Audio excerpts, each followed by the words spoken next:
Hi, I wanted to welcome you to ColumnSpace. It's a multi-user platform that allows you to use any data points that you want and select them and distribute them amongst a team.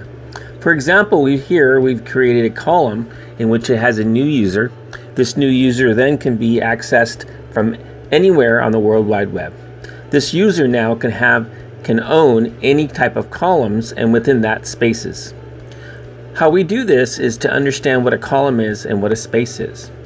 A column basically is a one unit of data points. A space is units within those data points. For example, you create a column, think of it like a newspaper, that has all the containers and all the information about your column and all the data points that you want to present. And then within that, you have a space. That's all the information regarding that column. It can be in different sections. For example, you can have a column full of data points that are videos, or you can have them being text files, or you can have them describe something in particular.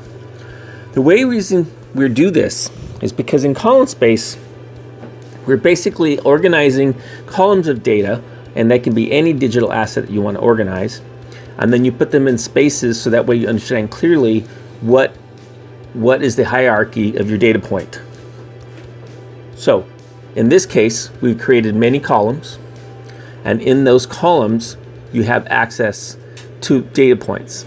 In this case, if you look at the screen, you're going to see usernames. These usernames are people who own columns. Now, you can be a user, you can be an admin, or you can just be general public, because if your data points are available to all public, then you basically create data points that are public in nature. As we move through the ColumnSpace system, you will see that we have organized data in just this way. To make it easier for us, we've actually added ways that you can add multiple people and multiple columns. This way, it's kind of like a file security system. You create a list of people who have access to various elements of the program, of the data points, and they have ability to have security based on those elements. For example, any access point could have user read write. It could have, just like in any file system, ColumnSpace does the same thing. The reason why we do it this way is because we wanted a system that was self-contained but actually works like a file system and works like a database at the same time. This way, when we're creating elements for different types of businesses or business units, we can actually quickly organize them and give access to them based on who they are, how they need to use it. In this example here, we can see that there are many different elements that have been added to a file structure. In this case, I say file structure. You wonder what that is. Basically, a file structure is an organization of elements within our database system. We call them spaces. Inside those elements in a space, you're going to have records, right? That's how a database works. So basically what we do is that we organize the elements, all the records within our database in a file structure, in a flat system as we have here. So that way people can access them many to many, which is many people can access that one point of data. They can change it. And when they change that element, it will change throughout the whole system. We're kind of used to doing this in a customer management system, because in a customer management system, we're basically managing all access with all access of data through many people accessing them. In this particular case, you see on the screen, you see we have many elements that have been given a definition. Here, in this particular case, we're exporting all the elements so that way they are available to the system in the outside world. For example, if you want to have a private system, you give it read-only, or you give it access only to a certain list of people. In this case, you can see all the XML data points. Those are all the data points that have been entered into the database via our form system that people can access when they access it from the public side of the database part. I'll show you that in a second. Basically here, this is all the elements of the XML that will be pushed out from our database. Now the reason why we do this once again, because all those elements that you saw can be pushed out to any system. For example, a www, which is the World Wide Web. Or it can be pushed out to Roku, or it could push out to any XML compliant input system that we have out there. For example, so we have an application of an engineering school who wants to be able to use all the access points of their windmills and that data available to their whole team to manage.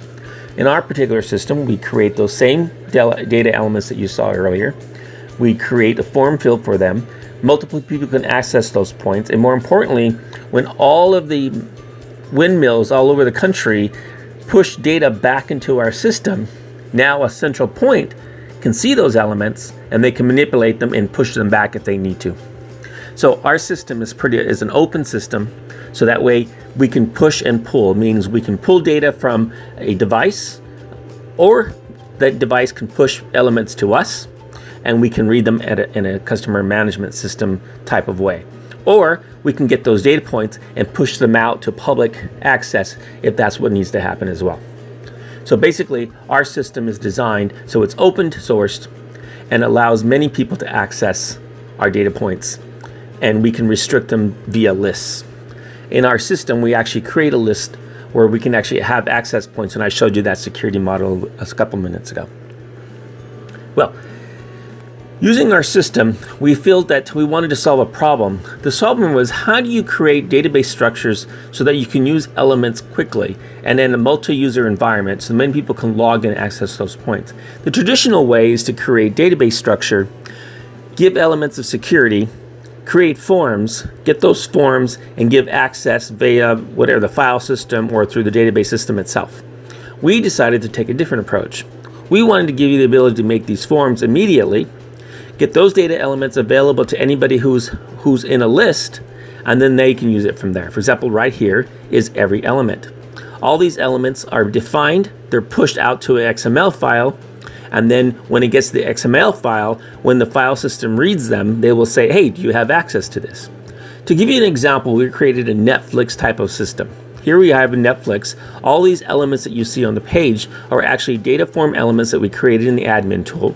They've been filled out, and now the web browser, www, has grabbed those XML elements and has created the structure you see here today.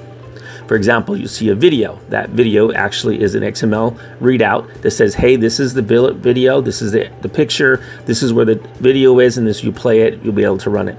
For example, right here, we have a system where we have 5 elements that you can upload. A video file, an image, and basically what you can do from there is basically push on the button and it'll create the element for you.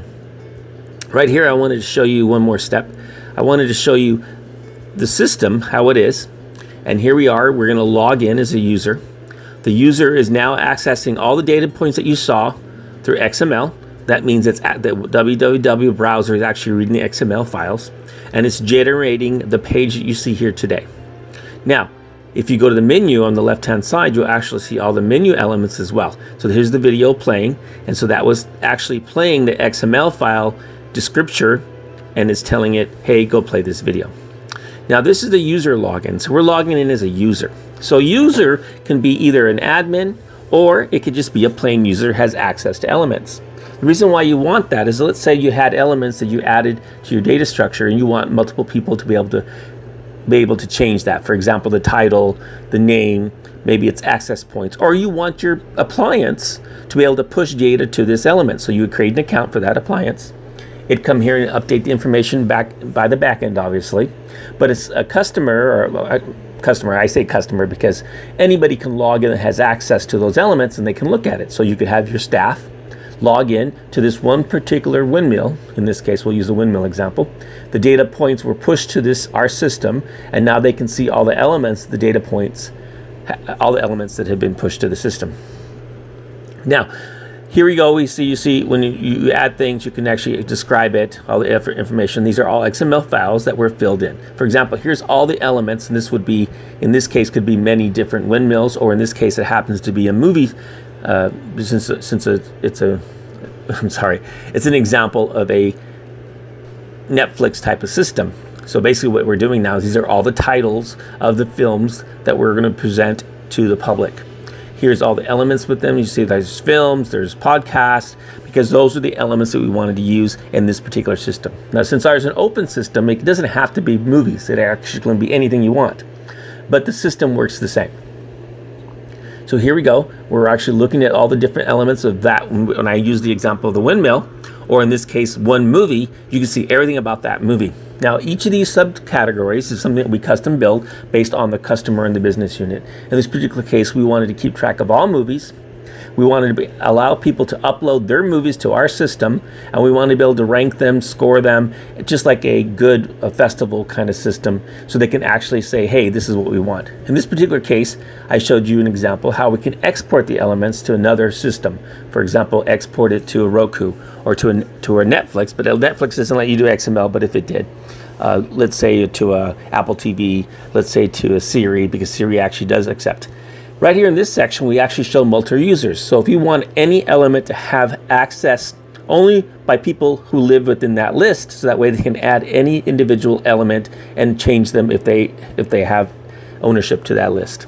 That way you can have many people update the information within every different section for you, instead of having only one person do it.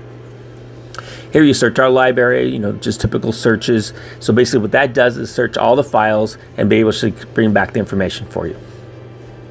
As we move forward, we kind of see that all the information that we change in one piece will automatically be pushed out and then automatically come back and populate into our system. So this is actually real time. You push data points out and boom, you have the changes. And that's what this is talking about. These are all the different elements of the movies in this particular Netflix example, where we're actually showing how it works. In this particular case, you click on a button, it shows you the movie. In this case, it plays, and now it begins. Now, what that really did, what we saw happened here, is it actually came from the XML files. The WW browser, whoever you have programmed the front end, will actually grab those XML components, and now you could actually have 10 different websites do the same thing, because they're all grabbing the same data points. They just all look different. Maybe you wanted that for different user case or business cases. On the left-hand side, you see all the different, what we call columns that within our one system. Now, use case for that, if actually you had many companies, they all want to have their own present within your website, within your system. You basically have their own columns, so now you can break them down and see their elements individually. In the windmill example, as I talked about earlier, you could have many columns for each windmill so you can access each data point. The system doesn't change because it's basically saying, hey, I have access points that I want to manage, and I need a system that will manage them for me so that multiple users can access it. Basically, that's what Column Space is doing for you.